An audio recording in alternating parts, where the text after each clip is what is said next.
we're kind of like, in some sense, the black sheep of our families. My name is Khiem Nguyen, and I am part owner, or co-owner of Shwa/Offset.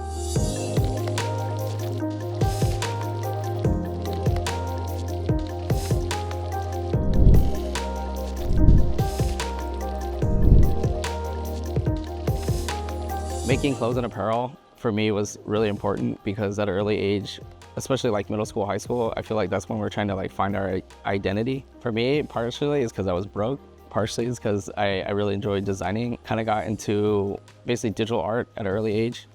And then I started doing iron-ons and screen printing and stuff at an early age. And I had more fun creating my own shirts and designing it and wearing those and having my friends wear it than just buying stuff at like, for us, I'm old, so it's like Tilly's, Hot Topic, Zoomies, stuff like that.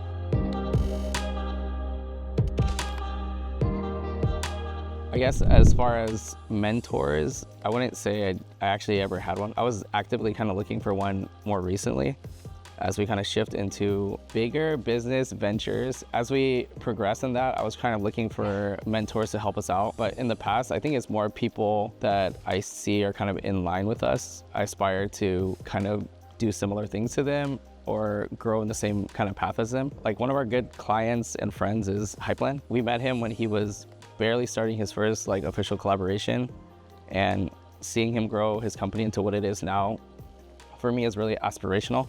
And then there's some other brands, but I can't talk about them technically.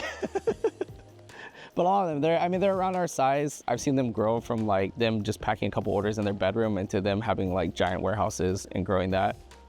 And it's nice to have people parallel with you that are technically doing better than you, because it has you pushing yourself to try to be able to match them.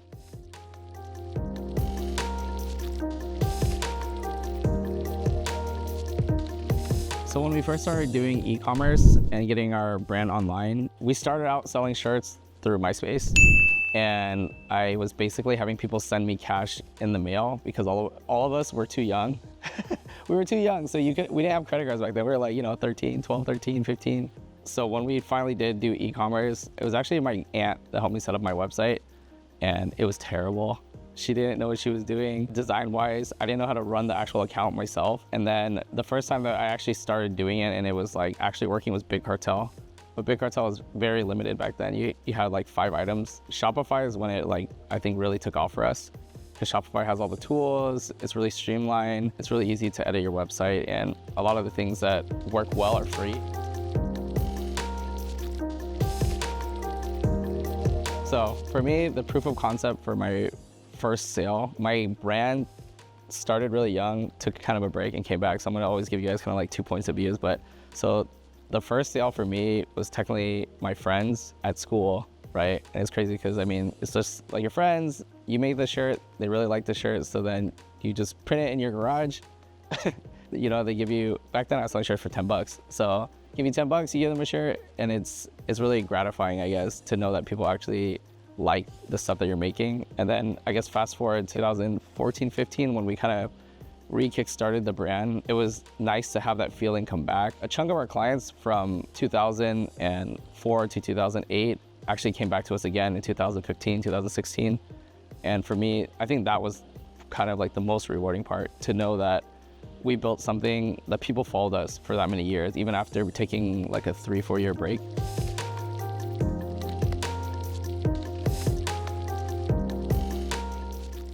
So my initial thoughts and I guess strategies for when people first started to imitate our products. This one I'll talk about the current day, because in the past, to be honest, it's just t-shirts, so nothing too crazy. But one of our best selling products is our mini duffel, a good medium-sized bag. All right, so our best selling product is this mini duffel. At the point that we got copied, we've probably sold over 1,000 of these bags. And it looks exactly like our bags, but the logos were all missing. At first I was like, it's a standard military grade bag, so we can't get too upset, right? But then the longer we looked at the bag, the more we realized they started copying a lot of the things that we customized to the bags for our client base and for our products. At first, it was like a little bit upset, and then you kind of get a little bit annoyed. It's like waves. And then in the end, I was like, my wife and I talked about it, and we're like, the best way to deal with this is to make our products better. Because at the end of the day, I can sit here and complain and gripe on and on about it, but that's not going to change anything. If people just want a cheap bag, they'll probably buy their bag because it's cheaper. The quality is cheaper too, but they might not know, right? Because they're just buying stuff at a convention. There's some structural stuff it's not NDA, but it's that one I probably keep private. You'll get the bag, you'll enjoy it, you'll know the difference in the quality.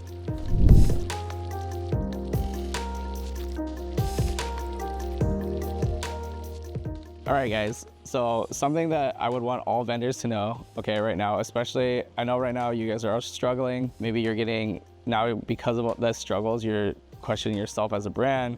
You're questioning financially if it was a good decision to do this business. But I'm just letting you guys know from here into the next 2 years, it's gonna be worse. So you guys gotta buckle down, decide if this is really what you do, and move forward. If you stop here, there's nothing wrong with that, and I don't think that means you're anything less of a person or a business or whatever. It's just you need to decide to shift into either something else that maybe will be more profitable for you, maybe shift into something else that you might enjoy doing more. Because I know a lot of brands now, I see them, they're not enjoying it anymore. They're not having fun because they look depressed at the booth. That for me, I know it's gonna be roughly 2 years of being kind of tough. The hard facts is that, and I just want our vendor friends to know, like, if you can tough it out, I think it will be really good, but you definitely have to push through the next 2 years.